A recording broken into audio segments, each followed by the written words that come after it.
In California, a mother stabbed her newborn in a meth rage. In Oklahoma, a mother drowned her baby in a washing machine by just tossing her in. A mother in New Mexico claimed to be God and stabbed her son in the neck with a screwdriver, stating God wants him dead. In Alabama, an abusive boyfriend goes on a bloody rampage and kills 5 people in his girlfriend's family. In Missouri, a man beats his girlfriend to death with a hammer. In Hawaii, a man just started shooting people on the streets. Right here in our home state, a man from Thorpe shot his wife, cut out his unborn child, and tossed him into a burning barrel. Story after story all around the world has come out in recent years about vicious murders and unreal attacks, all caused by delusional meth users. All these people are high on meth and they committed these unthinkable crimes. But what if I told you these crimes could have been prevented? Today I'm going to convince my audience to agree with the idea of having required prescriptions for all drugs made with pseudoephedrine and ephedrine. Drugs such as Sudafed contain an ingredient, pseudoephedrine, the number one ingredient found in meth. I have personally seen how meth rips apart families.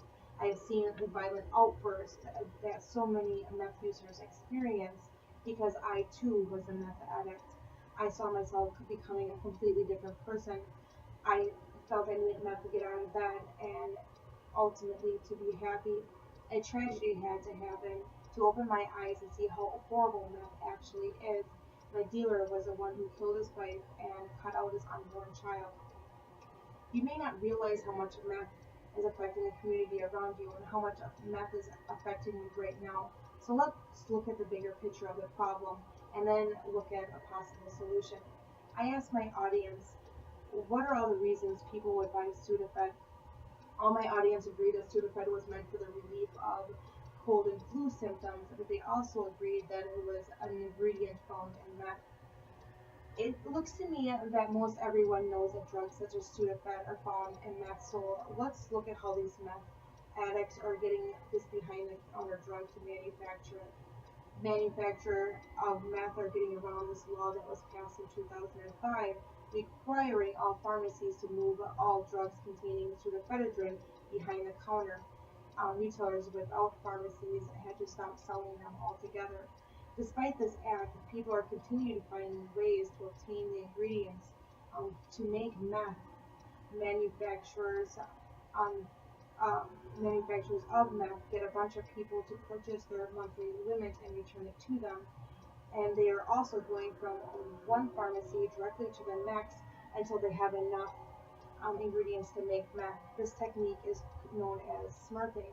According to federal law, pharmacies have to keep a written or a computerized system to track the sales of Sudafed, but none of these have to be connected. The problem with people still getting access to manufacture the drug is the effect that it's having on the user's brain. So how does this drug affect your brain? Why do people commit these crimes while on this drug? The brain is made up of many parts that work together as a team, and each part has an important job to do.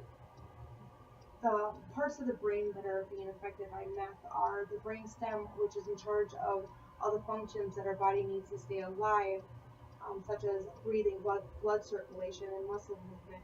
The cerebral cortex, which allows us to use our senses to think clearly, plan, solve problems, and make decisions. The limbic system, which controls our emotional responses. This is part of the brain that causes meth addiction and depression. According to drugabuse.gov, short-term effects include anxiety, confusion, problems sleeping, mood swings, violent behavior, psychosis, which is when they hear, see, or feel things that aren't really there. And the permanent brain damage includes problems with thinking, emotion, and memory, declining in reasoning, judgment, and motor skills, and they can develop schizophrenia and Alzheimer's.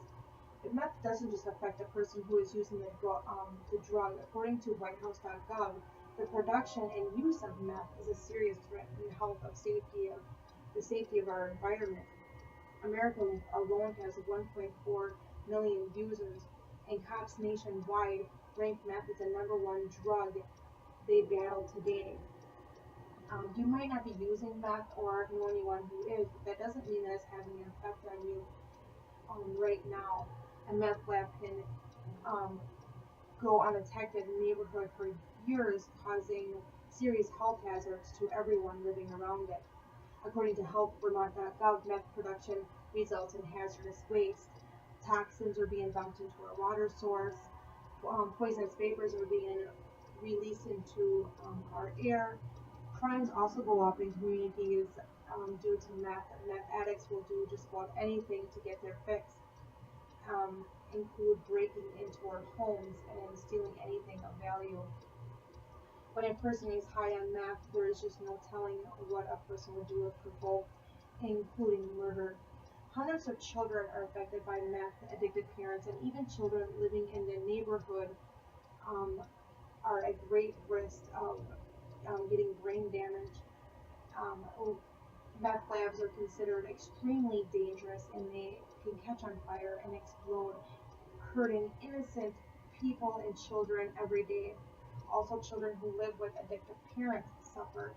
And so many of these children are taken into foster care system, and which has been rising rapidly in the United States. And unfortunately, there's just not enough resources to help all of these children. Millions of our tax dollars are spent each year to clean up meth labs, to care for drug-endangered children, and to pay for law enforcement to deal with meth problems. How can we fix this meth crisis in the United States? The solution is simple. We just need to pass a federal bill to make this drug prescription only. I asked my audience, do you believe the Sudafed should be sold as a prescription drug, over-the-counter drug, or behind-the-counter drug? Explain the response. One student said that it should be a prescription because your symptoms should be diagnosed by a doctor. Two of the students believe that it should be sold as behind-the-counter drug because they use it for allergies, but they also agree that it should be monitored. The real question should be, which is more important, patient convenience or preventing the manufacture and sale of an illegal and dangerous substance? While there are patients who would need Sudafed to live a normal life due to extreme allergies, they are in the minority. Meth is a dangerous drug that is cheap and easy to create, and because of this, there's so many small drug labs, often run by parents, that are scattered throughout our nation, and ultimately it may hurt the sales of pharmaceutical companies and make it less convenient to get this medication. But if that reduces the nation's dependency on this drug, isn't it worth just a little less profit and convenience? States such as Mississippi and Oregon passed a law that required prescription for all these medications containing pseudoephedrine, and Oregon officials actually reported meth lab costs dropped from 190 in 2005 to 12 in 2009. Other states have also passed similar laws. So let's review what we have discussed today. Drugs such as Sudafed obtain the ingredient pseudoephedrine, which is the #1 ingredient found in meth. You now should have a better understanding of how meth is affecting the community as well as yourself, since we discussed the problems with having pseudoephedrine as just behind-the-counter drug, and the effects that it's having on the individual and the effects that it's having on the community. We examined why having Sudafed as a prescription drug could solve most of these problems. So if you think that one person can't make a difference, just think about a quote from Susan B. Anthony, a woman who made a difference. I would rather make history than write it. Hopefully someone will make history and get rid of meth that will save the lives of millions.